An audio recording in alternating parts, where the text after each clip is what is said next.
Bismillahirrahmanirrahim. Kayaknya aneh kalau ada yang muda-muda kemudian ikut tahdir itu. Artinya dia nggak belajar nasab gitu, nggak belajar sejarah. Silahkan baca, silahkan luaskan bacaan, perdalam. Dengan begitu wawasan kita menjadi luas, menjadi lebih baik. Dan ilmu kita kemudian terangkat. Saya ingin Anda rukun, jangan berselisih. Kenapa harus saling mencela? Kalau tak sepakat jangan mencela. Dari mana Anda mendapatkan ajaran mencela itu? Di Quran ada. Anda ngaji Quran, ngaji sunnah. Apa diajarkan di Quran sunnah saling mencela?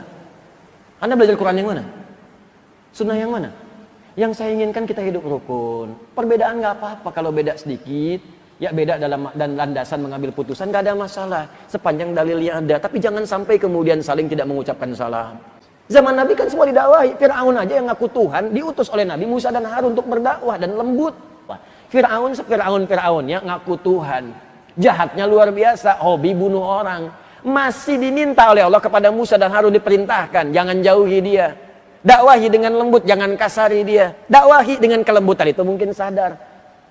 Teman ente itu bukan Firaun. Gak pernah ngaku Tuhan, sama-sama ke masjid. Kenapa Anda jadi kasar? Anda pun bukan Musa, Harun juga bukan. Anda Nabi bukan, Rasul juga bukan. Berdakwah kepada orang yang bukan Firaun, kenapa mesti kasar? Bisa dipahami ya? Jadi kalau belum mengerti juga, ada sesuatu dalam hati Anda. Ada masalah itu. Ya, ada masalah. Maka kalau saya senangnya kita bersilaturahim, saling mendoakan. Saya doakan tuh. Saya doakan guru-guru, teman-teman, sahabat-sahabat, guru-guru lain. Saya doakan yang mencela saya, yang mentahdir, supaya jadi sahabat. Di teman. Beda boleh, tapi jangan berselisih. Itu yang saya maksudkan. Itu indah cara berdakwah. Saling support, saling rekomendasikan. Teman-teman kalau belajar hadis sipulan ya. Saya sering katakan, kalau belajar sirah, cari Ustaz Khalid. Ya, Ustaz Khalid, itu orang baik tuh. Insya Allah orang saleh itu. Belajar sirah kepada beliau. Ustaz Budi Azhari, belajar. Ya, ayo kepada siapa aja. Di Al-Azhar ada siapa. Ya, belajar tentang akidah. Belajar pada Ustaz Farid Uqbah. Belajar tuh.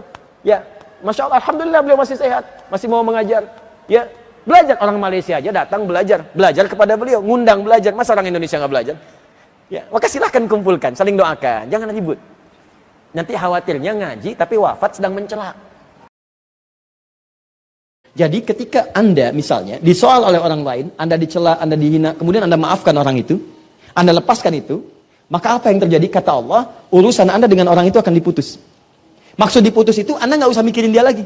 Ya, mencela fisik, mencela ini, mencela itu dengan tujuan menjatuhkan Anda misal atau menghinakan Anda nggak balas, Anda maafkan aja. Saya maafkan sudah. Maka urusan Anda dengan orang itu akan langsung oleh Allah disekat, ditutup. Di Anda tuh nggak akan kepikiran dia lagi, nggak gelisah dengan dia lagi, tenang aja, nyaman.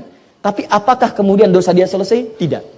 Sepanjang dia belum minta maaf kepada Anda, maka dia akan terus dibuat gelisah untuk menyoal Anda. Dan tanpa sadar dia sedang mengumpulkan dosa sampai dengan kiamat. Kalau hidupnya ingin tenang, jangan pernah melangkah ke tempat maksiat.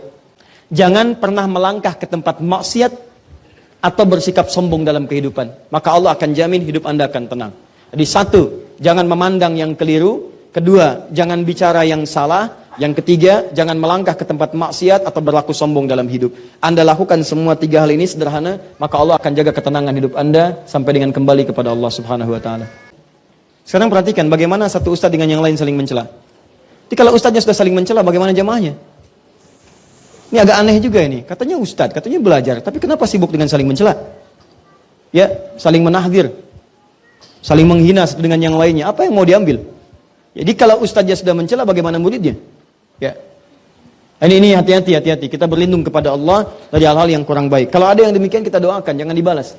Kita doakan. Dan saya pun sering katakan, kalau ada orang yang mencela saya, Anda jangan membalas. Ya, saya aja nggak balas, kenapa Anda mesti balas? Bagaimana caranya? Kalau tadi ketenangan diberikan, akan ada masalah, tenang. Di soal orang tenang. Dan yang paling hebat hasilnya, kalau Anda jalan kemanapun, nanti ada prestasi yang sangat luar biasa gemilang. Puncaknya jalan kemanapun ketika dilecehkan orang pun Anda bisa membalas dengan cara yang terbaik. Wa ibadur rahmanil ladzina yamshuna 'alal ardi hauna wa idza khatabahumul jahiluna qalu salama.